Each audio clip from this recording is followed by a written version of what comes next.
welcome to our SuperReview Product Spotlight. My name is Maja and I am the editor of SuperReview. Joining me today is Ian Fryer. Ian Fryer is the General Manager at Chant West. Welcome, Ian. How are you doing? Very well, thanks. That's great. Ian, to kick things off, do you want to just give us a very short sort of overview of what you do at Chant West and sort of your position there? Sure. So as General Manager, responsible for the Chant West division. So Chant West is part of Zenith Investment Partners, which is then part of FE Fund Info. So our focus is on superannuation. So Chant West is all about superannuation. We've got a research team of about 7 or 8 people putting information together so we can do comparisons of super funds. Been at Chant West for about 20 years. Oh, wow, a long time. So Chant West has been associated with the superannuation industry for over sort of 2 decades. So that's sort of the length of your tenure there. What role does Chant West sort of play in the industry itself? Yeah, so in super, the best way to think of us is we're about 2 things. We're about comparison and about assessment. So in terms of comparison, we're about getting a whole bunch of information together, data, simple data like, does this fund offer this feature or not? Yes or no. But complex data like, how does this fund's fees work? Yes. How do their insurance premiums work? So a lot of calculations as well. So we get all that stuff and then we bring it all together in tools, so in online tools generally, so that people then can compare products. So compare products in terms of fees, in terms of investments, investment performance, asset allocation, insurance premiums, insurance terms and conditions, features, all that sort of stuff. So we build tools. We don't just build one tool, but we build a range of tools because different sorts of users will have different needs. So for example, for consumers, we've got a really simple tool called AppleCheck, where a consumer can go on and say, I want to compare these 3 funds, and it's very visual, quite simple. But then financial advisors say, we need something much more than that. Yeah. So we've built switching tools for them, where they can go and describe their client in all their messiness, all the funds they've got, all the investments they've got, etc. And so what happens if I move them from here to here? What are the consequences? What benefits are they gaining? What benefits are they losing, etc.? And then there's other tools that we provide to super funds themselves, because super funds these days are required to compare themselves to other funds as part of member outcomes. So to enable them to compare in a whole range of ways so that they can say to their members, here's the outcomes we're providing and here's how it compares to the rest of the industry. The other word is assess. So when it comes to assess, what that means is we look at a superannuation fund and assess the sort of outcomes that it's providing. The things we look at are things like investments, of course, member services, fees, insurance, and the organisation itself. So we look at all of that stuff and we rate a fund at the overall level. So how good is this fund, either in super or pension? But then we also look at individual investment options. How good are these individual investment options? We have ratings, we have awards, and all of that is to do with trying to help an individual and an advisor get someone into a decent super fund.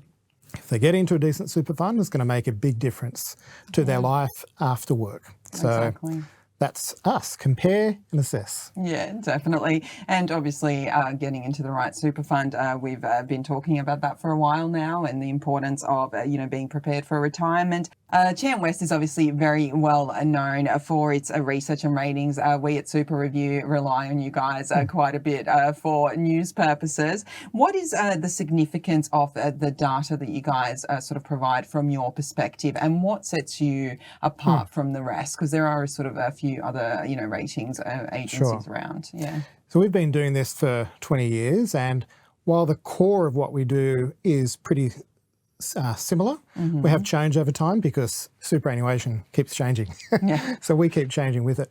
But at times where the industry has changed, we've actually been part of that change as well. So our motto, if you like, is comparing apples with apples. So if you're going to do a comparison, you want to be comparing like with like. And unfortunately, the history of superannuation, that's been really hard to do because disclosure has been quite varied. And you don't want that in disclosure. So there's been times with fees in particular where we've worked with the regulators to try to work towards a solution which is going to allow more of an apples with apples comparison.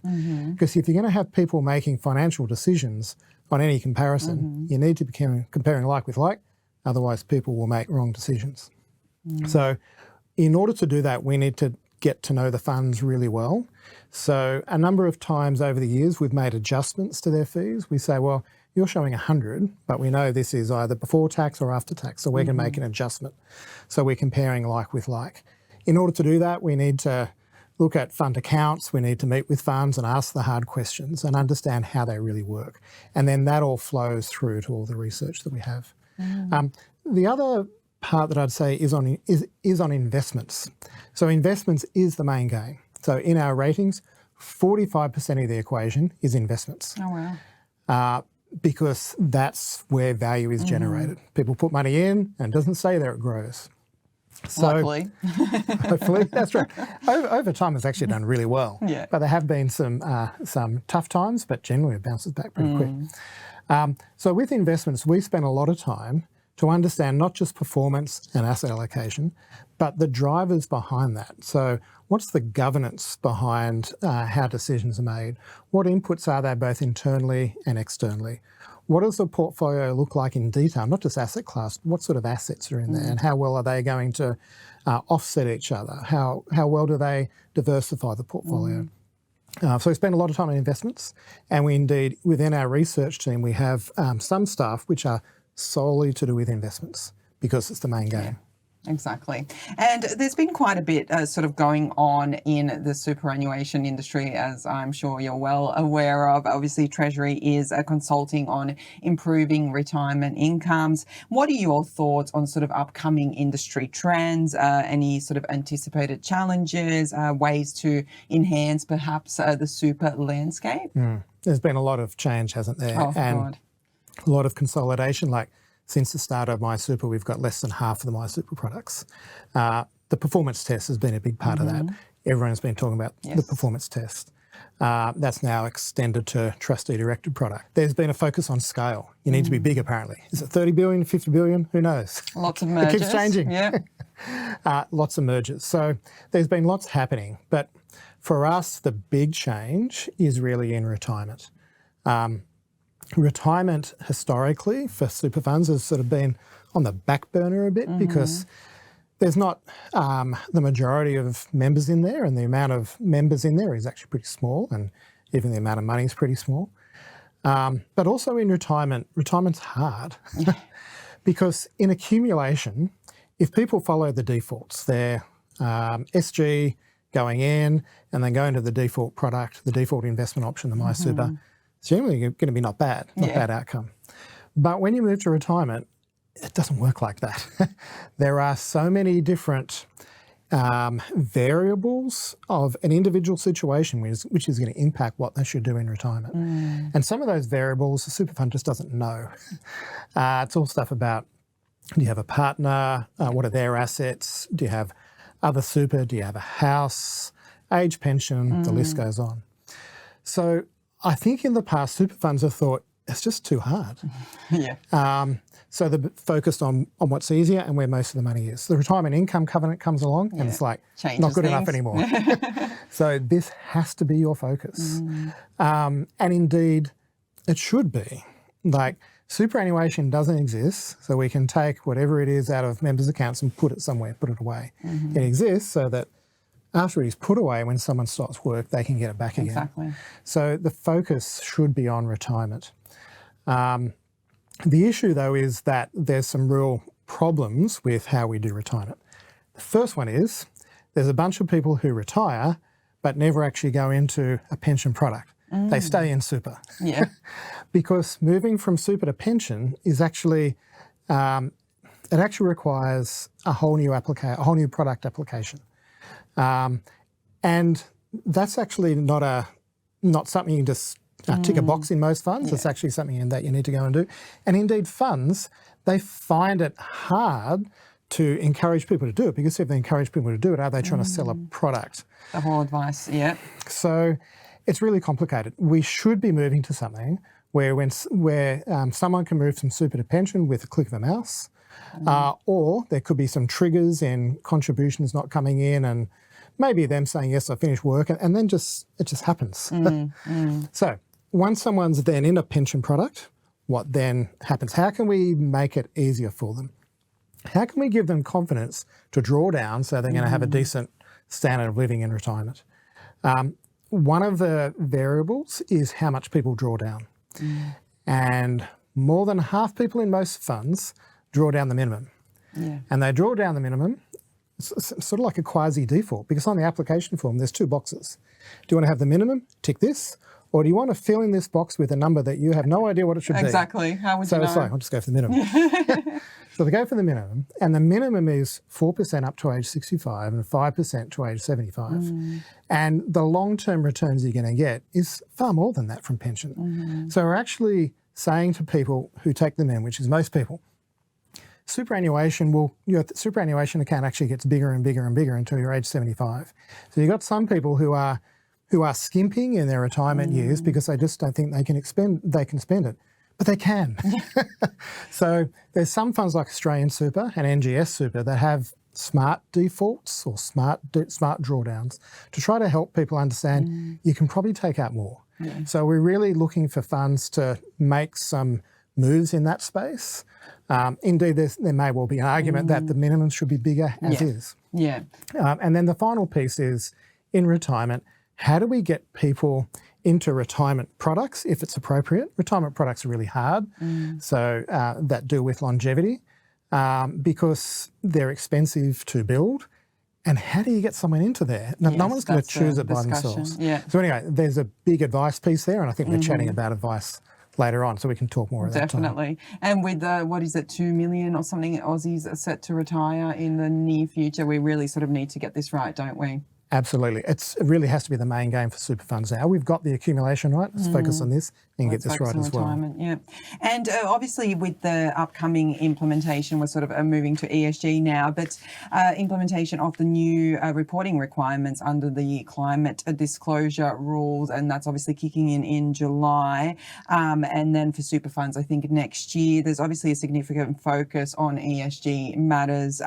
What are your thoughts on how these regulations will impact and apply to the super industry? Yeah, it's interesting. We don't have the final details yet. No, we don't.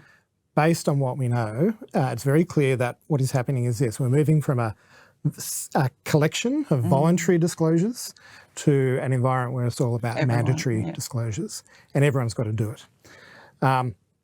Those disclosures that are being looked at are based on the TCFD framework. The TCFD framework has a really interesting history. It's an activity of the G20 and the Financial Stability Board, which came out of the Paris Climate Accords in 2015. And the goal there was really to say we need to have consistency in climate-related financial disclosures. Everyone was just doing their own thing, if they were doing anything at all.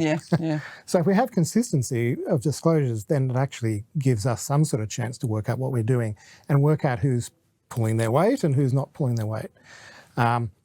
So the new model is sort of based on TCFD, which is the global standard. So it's definitely the right thing to do. For super, it's not the first time that they've been hit with something like this. Indeed, APRA has Prudential Guide 229, which talks about this sort of stuff and helps funds think through how they can assess and also manage their climate-related risks. So a number of funds have responded to that, but a number of funds are doing it already and reporting in line with TCFD, especially the larger superannuation funds. The larger industry funds have been doing this for a long time. So this being brought in, for the larger funds, won't pretty much work as usual. That's right. They'll just be doing what they've always done. Typically, the retail funds are less developed in this space, and because of scale, a lot of the smaller funds that just haven't had the resources to do it. So for those funds, it's going to be a much bigger uplift and a lot more work to get there. But definitely, as you mentioned, something that, needed if you're going to do it across the board. Yeah. And how would you say sort of the proposed updates to the superannuation performance test, obviously quite a few tweaks there as well, how do they sort of aim to hold trustees accountable and address underperformance in both my super and choice products? The changes are welcome to an extent. They try to better align the way the sort of assets funds are investing in with benchmarks. You don't want to have some funds investing in some assets which just there's no benchmark that's anywhere near. Exactly. So aligning that is good. But at the end of the day, we're making slight tweaks to a flawed test. The test at the end of the day is seeing how well a fund implements their strategic asset allocation. And the implementation piece is only a small part of what a fund adds in terms of value to the whole superannuation fund project. So we're measuring in some ways what can be measured easily, although it's not particularly easy given all the benchmarks and how complex the test is. Yeah. Ideally, we should be focusing on a test that is more in line with what trustees and investment teams are trying to do, which is trying to get a good level of return for whatever level of risk is taken. So ideally, we want to have a metric that's based on that rather than is based on something else. The issue with the current test is not necessarily that some funds have failed. Maybe some of those funds, a lot of those funds should have failed. Maybe some were unlucky and were a victim of the test. Yeah. But anyway, the main issue with the test now, given that I don't think any other funds are going to fail because everyone's managing towards the test, and that's actually the main problem. Funds investing towards passing the test, rather than investing long-term for their members. In order to pass the test, if you're close to the benchmark, then your return over the next year is very important. So you're focused on the next year to make sure that when you roll up, you don't fall over that benchmark and you're in big trouble. So it's pushing funds to think more short-term rather than long-term. The best investors are long-term. Superannuation should be long-term. This is pushing some funds short-term. Even the funds that have got a lot of headroom, they still need to think about some assets and think, if we invest in this, this is a long way from any benchmark. Do we really want to do this? Yes, we're convinced it's in the best interest of our members, but it might hurt us for the performance test. So should we do it? Funds shouldn't be thinking along those lines. They should be thinking what's in the best interest of our members. We've seen the application to choice and we've seen similar things happen. We've seen a bunch of funds fail. Some funds should have failed. Some funds failed just because of their admin fee structure because it's based on 50 grand and for platforms that makes no sense. Some funds failed because they were deliberately trying to be a bit more conservative in some key asset classes because that's their strategy. And they got slammed and they failed. So it's really not ideal and it's got some unintended consequences. But favourite wording. That's but overall, you could say that look, some funds might have been closed, some options closed, which are okay options, but generally members would have gone to better funds, better options. So at a system level point of view, there might be a few sort of funds which are okay, sacrificed a bit, but overall people may well be in a better position. We're hoping that there'll be a change to the test. Indeed, Minister Jones has said a couple of times that it'd be good to evolve to a more enduring test. There's talk of a review coming up. Really hope that happens, and we really hope that after the second round of choice happens, so if you like, we've cleared out MySuper, we've cleared out choice, then we can look at something that makes sense long term, that doesn't incentivise funds to think short term rather than long term. Fingers crossed. And speaking of Mr. Jones, the quality of advice review is expected to obviously give super funds greater advice giving powers. And what do you guys sort of think of that from your perspective? And do you think that's sort of quite, we were talking about, you know, the focus on retirement. Do you think that, you know, allowing super funds to provide more financial advice will generally work out really, you know, much better for Australians in the long run, I guess? Advice needs to be more accessible. At the moment, it's really expensive, $5,000 or something like that if you want some advice, and the average person, no way. Not enough advisors too, and not enough advisors. Even if everyone was willing to pay $5,000, which they're not enough advisors to do anyway. So we need to work out a way to make it more accessible. And we need to work out a way that advice can be delivered in sort of smaller chunks. And indeed, the majority of people probably don't need that $5,000 SOA. They probably just need some simple help, maybe a couple of times through their working life, but also at the point of retirement. Retirement is the key time that someone needs advice. So generally they need some advice on how should I structure my retirement product? Yeah. What sort of risk profile should I have, and should I have an annuity in there, and all that sort of stuff. And also, how much can I draw down, because I've got no idea. Yeah, how do I plan for the rest of my life when I don't know how long I'm going to live? That's So right. I think that And it's been talked about as a really nasty problem, because there's so many variables which are unknown. yes. How do you manage towards that?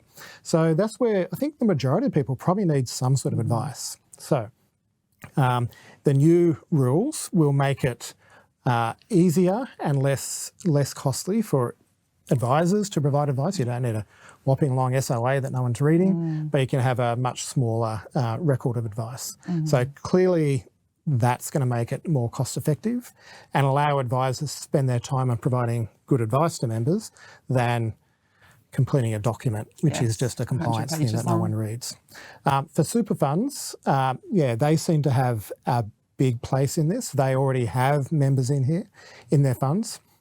So if they can help members especially go from super to pension and work out what settings do I need moving from super to pension, and do that in a simple way, so they don't have to do the full fact find of everything that's ever happened to their client, but there can be some key things that they need to ask, and based on those key things they can come up with a recommendation and do it in a really cost-effective way. That's got to be a big part moving into the future. Another thing that funds can do, which is also in the Delivering Better Financial Outcomes package, is nudges. Oh, yes, we've been talking about that. So looking to see what do we know about each particular member and what could they do now to really improve their situation in the future. That could be something simple as we've seen that you've got a small account balance, you're making contributions to it, probably got some money elsewhere. Should you think about rolling it in? Or it could even be moving up to retirement and saying, based on what we know about you, here are some things you can think about moving into retirement. It could go further than that and saying to members, if you provide us with some key information about yourself, then we can come up with what we think is your best retirement structure. It could even go further. If funds were able to get not just the data they have on their members, but also external data using the consumer data right, funds could actually gather information about their clients and come up with a plan saying, you don't have to tell us anything. Based on what we know about you, this is our ideal structure for you in retirement. And the client can say yes or no. But one of the issues will be, there'll be a lot of people you give advice to, but they'll still be, I'm not sure. So I think trying to work out how can we cater for the people who don't need any help, who need a little bit of help, who actually need to be told this is what you should do. So there's a full spectrum of people who we need to deal with, and what's in this package I think starts to move us down that path. Ultimately we want to have something where everyone who's retiring can get some help, either a little or a lot from their super funds, so they can have a structure moving into retirement with investments and drawdown rates which are going to work for them and help them get the most of all that super that they saved all those years for. Exactly. And, you know, it might take us a little bit of time to sort of iron everything out, but in the long run, it should sort of work better for all of Australia. I think it's going to take 5 years or more to get all this sorted. But you know what? When we do, we may well be leading the world at that time. We may well be leading the world at the moment in accumulation. We're a long way behind in retirement. But what we're talking about here with advice and also retirement products, we can actually go a long way to setting our system up, not just really good in accumulation, but gold standard also in retirement. And that's where we need to move to. Definitely. Well, thank you so much for joining me today, Ian. And if anyone that's tuning in today wants to find out more about Chant West, where should they go? Yeah, they can just go to www.chantwest.com.au or even just a super fund or advisor, they can give us a call. That's fine. Awesome. Thank you so much. And thank you for tuning in to our product spotlight today. We do hope you enjoyed the show, and I'll catch you again next time.